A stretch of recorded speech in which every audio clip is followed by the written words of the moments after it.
Welcome back everyone. और आज फिर मैं आप सबके सामने एक वीडियो लेके आई हूँ और आज की ये जो वीडियो है इसमें हम बात करने वाले हैं the difference between acne and the pimple. Usually हमारे फेस पे किसी भी टाइप का छोटा सा कोई दाना निकल आता है या कोई भी पॉस्ट्यूल या पैप्यूल्स निकल आते हैं तो हम सीधे सीधे ये बोलते हैं कि हमें पिंपल्स हो गए हैं। और काफ़ी कम लोगों को हमने कहते सुना है कि यार मुझे एक्ने है या एक्ने प्रॉब्लम है। तो क्या डिफरेंस क्या होता है पिंपल्स और एक्ने में? कब हम पर्टिकुलर चीज़ को हम एक्ने बोलेंगे और पर्टिकुलर को हम पिंपल बोलेंगे? देखो, पिंपल्स क्या होता है, एक्ने का एक सिम्टम होता है और एक्ने जो होती है वो एक डिसीज़ है। एक्ने एक डिसीज़ है और पिंपल उसका एक सिम्टम है। पिंपल हमें कभी कभी निकलते हैं, कभी कोई हमने कोई चीज़ खा ली पर्टिकुलर, जैसे कुछ लोगों को चीज़ सूट नहीं होती है, चीज़ खा ली, चीज़ सूट नहीं होती है। हाँ, चीज़ सूट नहीं होती है, जैसे मोज़रेला चीज़ या चीज़ स्प्रेड या कुछ भी हमने वो खाया और हमें पिंपल निकला, तो एक पिंपल निकला, दैट इज़ पिंपल। बट आपने कभी नोटिस किया है कि कुछ लोगों को बहुत सारे दाने एक ही जगह इकट्ठे होते हैं और वो बहुत ज़्यादा सीवियर हो जाते हैं और उनमें से कुछ लिक्विड भी निकलने लगता है, येलो होते हैं, कंटिन्यूस रहते हैं, ऐसा नहीं होता आए और गए, वो कंटिन्यूस रहते हैं, उनके फेस पे काफ़ी दाग हो जाते हैं, दैट इज़ एक्ने। अब जो एक्ने होते हैं वो क्यों होते हैं? एक्ने बहुत सारी चीज़ों की वजह से होते हैं। एक्ने जो होते हैं वो बहुत सारे रीज़न्स की वजह से होते हैं। कोई एक पर्टिकुलर रीज़न हम उसके लिए नहीं दे सकते कि जी एक्ने जो है वो इस वजह से निकलते हैं। कभी कभी एक्ने हमारे फूड हैबिट्स की वजह से भी निकल आते हैं, कभी कभी हार्मोनल चेंजेस की वजह से भी निकल आते हैं, कभी कभी जब हम अपनी स्किन क्लीन नहीं रखते तब भी वो निकल आते हैं। तो एक्ने निकलने की ना बहुत सारी वजह होती है। और ऐसे ही एक चीज़ होती है कि आपके डिफरेंट फेस के जो पार्ट हैं उस पे डिफरेंट एरियाज़ पे, जैसे फोरहेड पे, चिन पे, चीक्स पे अगर एक्नेज निकल रहे हैं तो वो डिफरेंट साइंस शो करते हैं। जैसे किसी का पेट ठीक नहीं रहता तो भी उनको एक्ने आ जाते हैं। तो अगर इस वीडियो में मैंने ये कवर नहीं किया है, अगर आप इससे रिलेटेड कोई वीडियो देखना चाहते हैं तो प्लीज़ मुझे कमेंट सेक्शन में बताइए और बताइए कि क्या आपको भी ऐसा होता है कि आपको डिफरेंट साइट्स पे एक्ने होते हो या आपने लोग ऐसे देखे हो जिनको डिफरेंट साइट्स पे एक्ने होते हैं।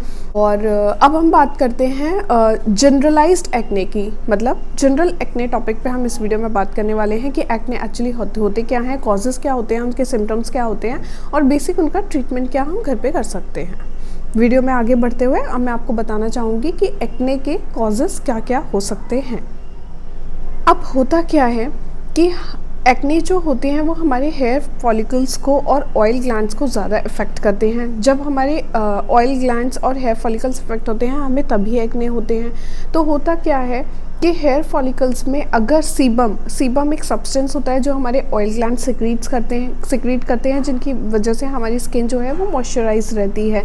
ठीक है, ऑयल ग्लैंड्स जब सीबम सिक्रीट करती हैं तो वो जो सीबम होता है और उसके साथ में जो हमारी डेड स्किन सेल्स होती हैं वो जाके जब हेयर फॉलिकल्स को क्लॉग कर देती हैं, उसमें भर जाती हैं, तो वहाँ पे इन्फ्लेमेशन शुरू हो जाता है। जब इन्फ्लेमेशन शुरू हो जाता है तो वो रेड कलर के पिंपल्स हमें निकलने लगते हैं जिन्हें हम एक्ने भी बोलते हैं। और जब वो हमें निकलते हैं तो उसमें पस फॉर्मेशन होने लगता है और वो बहुत ज़्यादा ब्रॉड स्पेक्ट्रम पे होने लगते हैं और इकट्ठे होने लगते हैं, तो हमें एक्ने होते हैं। एक रीज़न तो ये होता है एक्ने का, मतलब यही एक्चुअली मेन रीज़न होता है। बेसिकली हमारे जो हेयर फॉलिकल्स होते हैं वही क्लॉग होते हैं सीबम से, उसी की वजह से हमें एक्ने निकलते हैं। अदर कॉजेज़ जो हैं वो मैं आपको बताती हूँ, जैसे कि हार्मोनल चेंजेस। जब भी हमारी बॉडी में हार्मोनल चेंजेस होते हैं तो हमें एक्ने होने शुरू होते हैं। जैसे किसी को अगर PCOS होता है या फिर थायराइड होता है या फिर कोई भी अदर हार्मोनल डिसबैलेंस होता है उनकी बॉडी में। जैसे प्यूबर्टी के टाइम पे हमने देखा है कि प्यूबर्टी के टाइम पे ज़्यादातर टीनेजर्स को जो है वो एक्ने निकलते हैं। वो इसलिए ही होता है क्योंकि हमारी बॉडी में प्यूबर्टी के टाइम पे हार्मोनल चेंजेस जो होते हैं वो बहुत ज़्यादा क्वांटिटी में होते हैं और इसीलिए उस टाइम पे एक्ने निकलते हैं। सेकेंड पॉइंट जो होता है वो ये आता है कि अगर हम अपने फेस को क्लीन नहीं करेंगे, अगर हम उसे साफ़ नहीं रखते हैं तो हमारी डेड स्किन्स जो हैं वो हमारे हेयर फॉलिकल्स में घुस जाएंगी। जैसे कि मैंने आपको बताया, वहाँ पे सीबम भी होता है, और सीबम और हमारे जो हेयर फॉलिकल्स के साथ जो हमारी डेड स्किन्स हैं वो सब मिलके वहाँ पे पिंपल्स क्रिएट करती हैं। पिंपल्स से एक्ने बनने शुरू हो जाते हैं और हमारी स्किन ख़राब होने लगती है, हमारी स्किन हेल्दी नहीं रहती।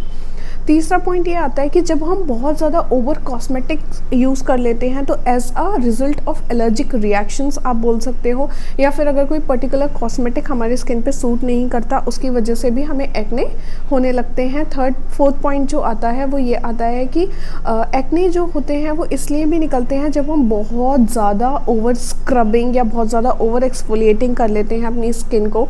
अपनी स्किन की टेक्स्चर समझने से पहले ही हम उस पर प्रोडक्ट्स लगाना शुरू कर देते हैं। हो सकता है हमारी स्किन को हार्श स्क्रब्स की ज़रूरत ना हो, हमारी स्किन से सारा जो हमारे हेल्दी सीरम्स होते हैं वो निकल जाते हैं, बहुत ड्राई हो जाती है हमारी स्किन, उसकी वजह से भी कभी कभी हमें एक्ने होने लगते हैं। तो बेसिकली जब भी आप कुछ भी अपनी स्किन पे लगाएंगे तो इन सब चीज़ों का आप बिल्कुल ध्यान रखिए कि आप जो भी लगा रहे हैं क्या वो आपके स्किन टेक्सचर को सूट करता है या नहीं करता। मैंने इसके बारे में पहले भी वीडियो बनाई है जिसमें आप ये जान सकते हैं कि आपकी स्किन टेक्सचर कौन सा है। मैं उसका लिंक जो है डिस्क्रिप्शन बॉक्स में प्रोवाइड कर दूंगी, आप उस वीडियो को एक बार जाके देखें और समझें आपकी स्किन जो है वो किस टाइप की है, ऑयली है, कॉम्बिनेशन है, ड्राई है या नॉर्मल स्किन है, और उसी के अकॉर्डिंग आप अपने स्किन पर प्रोडक्ट लगाएँ और अपनी स्किन को क्लीन रखें ताकि आपको आगे जाके कोई भी सीवियर प्रॉब्लम फेस करनी ना पड़े। क्या होता है कि एक्ने के सिम्टम्स क्या होते हैं? यूजुअली एक्ने के जो सिम्टम्स होते हैं वो सारे के सारे सेम होते हैं, लेकिन अगर हम उसे बहुत ज़्यादा अच्छे से स्टडी करें, लाइक अपनी स्किन को बहुत अच्छे से समझें और देखें कि हमें किस टाइप का एक्ने निकल रहा है, उसके अकॉर्डिंग हम ये समझ सकते हैं कि हमारी स्किन में कौन से टाइप के एक्ने हैं। तो एक्नेस जो होते हैं वो बहुत सारे टाइप के होते हैं, जैसे for example white head, black heads, जिनसे हम सब जानते हैं कि वाइट हेड क्या होता है और ब्लैक हेड्स क्या होते हैं। दूसरा जो आता है वो होता है पोस्ट्यूल्स, पैप्यूल्स, नोड्यूल्स एंड सिस्ट। तो पैप्यूल्स जो होते हैं वो बहुत ही ज़्यादा छोटे छोटे बम्प्स जैसे है, जैसे कभी कभी हमारी फोरहेड पे निकल आते हैं बहुत ज़्यादा गर्मी होने की वजह से। वो बहुत ही ज़्यादा टेंडर होते हैं और उनमें बहुत ज़्यादा टेंडर रेड होते हैं, और उसमें पस फॉर्मेशन नहीं होता ज़्यादातर। मोस्टली पैप्यूल्स में पस फॉर्मेशन नहीं होता है और वो टेंडर रेड या पिंकिश कलर के होते हैं, बहुत छोटे छोटे दाने होते हैं और वो बहुत ज़्यादा एरिया हमारा बहुत कम टाइम में कवर कर लेते हैं, उनको हम पैप्यूल्स बोलते हैं।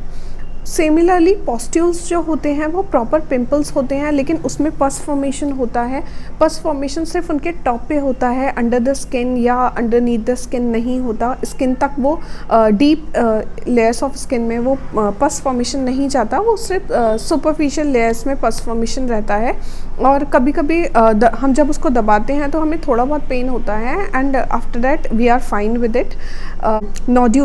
नोड्यूल्स एक मोटी सिस्ट काइंड ऑफ फॉर्मेट हो जाती है, उसमें जो होता है बहुत ज़्यादा पेनफुल होती है। वो हमें पता चल जाता है कि हमारी स्किन के अंदर है ये जो पिंपल है, और कभी कभी हमारा एक पूरा, अगर यहाँ पे आपको नोड्यूल निकला है, यहाँ पे उस पर्टिकुलर टाइप का पिंपल निकला है, तो आपको यहाँ पे ही दर्द, पूरे एरिया में दर्द बहुत ज़्यादा होगा, रेडिशनेस बहुत ज़्यादा होगी, बहुत ही ज़्यादा टेंडर हो जाता है वो एरिया और बहुत मुश्किल होता है उसको ठीक करना, और हम बहुत ज़्यादा सफ़र करते हैं जब हमें मोस्टली नोड्यूल्स निकलते हैं। सिस्ट टाइप के जो एक्ने होते हैं वो, जैसे कि नाम ही सजेस्ट कर रहा है कि सिस्ट, उसमें जो है पस फॉर्मेशन बहुत ज़्यादा होता है, अंडर द स्किन होता है। अच्छा, ये जो नोड्यूल और सिस्ट जो होते हैं, नोड्यूल और सिस्ट जो होते हैं, दोनों के दोनों जो है वो अंडरनीथ द स्किन होते हैं, बहुत ज़्यादा इफेक्ट करते हैं। एक्ने में जो सिस्ट एक्ने होता है उसमें पस फॉर्मेशन बहुत ज़्यादा होता है। उस पस से कभी कभी हम ये भी बोलते हैं, हमने आम भाषा में सुना होगा कि अगर वो पस कहीं और लग जाए तो दूसरी जगह पे पिंपल आने का डर रहता है। सिस्टिक एक्ने जो होते हैं वो कभी कभी पॉलीसिस्टिक ओवेरियन डिसीज़ की वजह से भी निकलते हैं, पीसीओडी जो मैंने आपको बताया। अच्छा, अगर आप ये पीसीओडी के बारे में कुछ जानना चाहते हैं तो प्लीज़ मुझे कमेंट सेक्शन में बताइए कि ये जो डिसीज़ है पॉलीसिस्टिक ओवेरियन डिसीज़, इसके बारे में आप जानना चाहते हैं, या आप में से कोई भी या आपके कोई भी रिलेटिव सफ़र कर रहे हो तो मुझे प्लीज़ कमेंट सेक्शन में बताइए कि हाँ आप पॉलीसिस्टिक ओवेरियन डिसीज़ पे भी कोई वीडियो देखना चाहते हैं, मैं बिल्कुल वीडियो बनाऊंगी उस पर। वो बहुत ज़्यादा कॉमन और बहुत ज़्यादा अच्छा टॉपिक है जिस पे हम बात कर सकते हैं। और फ़िलहाल तो अभी हम सिस्टिक एक्ने पे बात कर रहे थे। वापस आ जाते हैं वीडियो में। सिस्टिक एक्ने जो होता है वो यूजुअली बहुत ज़्यादा एरिया को हमारे कवर कर लेगा। लाइक ये वाला पूरा एरिया हमारा सिस्टिक एक्ने से अफेक्ट होगा। ये पूरा एरिया, चिन एरिया जो है, ये सारे एरियाज़ जो है ये पूरे सिस्टिक एक्ने के एरिया होते हैं। वो छोटे छोटे छोटे छोटे आसपास बाजू बाजू में निकल आते हैं और बहुत ज़्यादा पेनफुल होते हैं। तो मैं यही बोलूँगी, सिस्टिक एक्ने को आप जाके अपने डर्मेटोलॉजिस्ट को दिखाइए। उस पर घर पे बैठ के कोई भी उपचार मत करिए, क्योंकि एक्ने को ट्रीट करने से पहले ये बहुत ज़रूरी होता है कि आप समझें कि वो एक्ने निकला क्यों है। उसका कॉज जानना बहुत ज़्यादा ज़रूरी होता है। एक्ने कोई बहुत लाइट लेने वाली चीज़ नहीं है। उससे आपकी पूरी फेशियल स्किन जो है वो डैमेज हो सकती है। हो सकता है कि जो एक्ने है वो आपकी बॉडी के किसी और वजह से निकल रहे हो, क्योंकि एक्ने और पिम्पल्स आना एक सिम्टम होता है। एक्ने जो होती है वो किसी रीज़न की वजह से ही आपके निकल रहे हैं। अगर आप उस पर ध्यान नहीं देंगे कि वो आपके हार्मोनल चेंजेस हैं, या आप कभी कभी कहते हैं लोग पेट खराब होने की वजह से भी एक्ने होते हैं, तो अगर आप उस चीज़ों पे ध्यान नहीं देंगे तो हो सकता है वो जो पर्टिकुलर डिसीज़ आपकी बॉडी में हो रही है वो बहुत ज़्यादा बढ़ जाए। तो कभी भी इन चीज़ों को सिर्फ कॉस्मेटिक्स से या अपीयरेंस तक पे लिमिटेड नहीं रखना चाहिए। हमें ये बहुत ज़रूरी है ये जानना। हम कैसे दिखते हैं वो सेकेंडरी है। If you are loving ourselves तो we will love our pimples too. But हमें ये जानना बहुत ज़्यादा ज़रूरी है कि हमें जो पिंपल्स निकल रहे हैं, जो एक्ने निकल रहे हैं, वो बार बार क्यों निकल रहे हैं। और इसके लिए आपको अपने डॉक्टर से ज़रूर कंसल्ट करना चाहिए और टाइम पे कंसल्ट करना चाहिए। कुछ चीज़ें ऐसी होती हैं इंडिया में जो हम लोग घर पे बैठ के ही ट्रीट करते रहते हैं, बट इन चीज़ों को कभी भी लाइटली नहीं लेना चाहिए। और बस ये वीडियो एंड पे ला के मैं आपको बस इतना बताना चाहूँगी, देखना चाहते हैं मेरे से ज़्यादा सुनना चाहते हैं about acne, about particular disease जिसका मैंने नाम लिया, जैसे कि पॉलीसिस्टिक ओवेरियन डिसीज़ या सिस्टिक एक्ने, या कोई भी आप चाहें कि आप पर्टिकुलर इस टॉपिक पे वीडियो बनाइए, तो प्लीज़ मुझे कमेंट सेक्शन में बताइए। आप कमेंट नहीं करते हैं आप लोग, मुझे पता भी नहीं चलता कि आपको क्या वीडियो देखनी है। तो अगर हम इंटरेक्शन रखेंगे तो शायद मुझे ज़्यादा पता लगेगा कि आप कैसी वीडियो देखना चाहते हैं। And till then, bye, take care, be healthy, be happy, wear mask and stay safe. Thank you.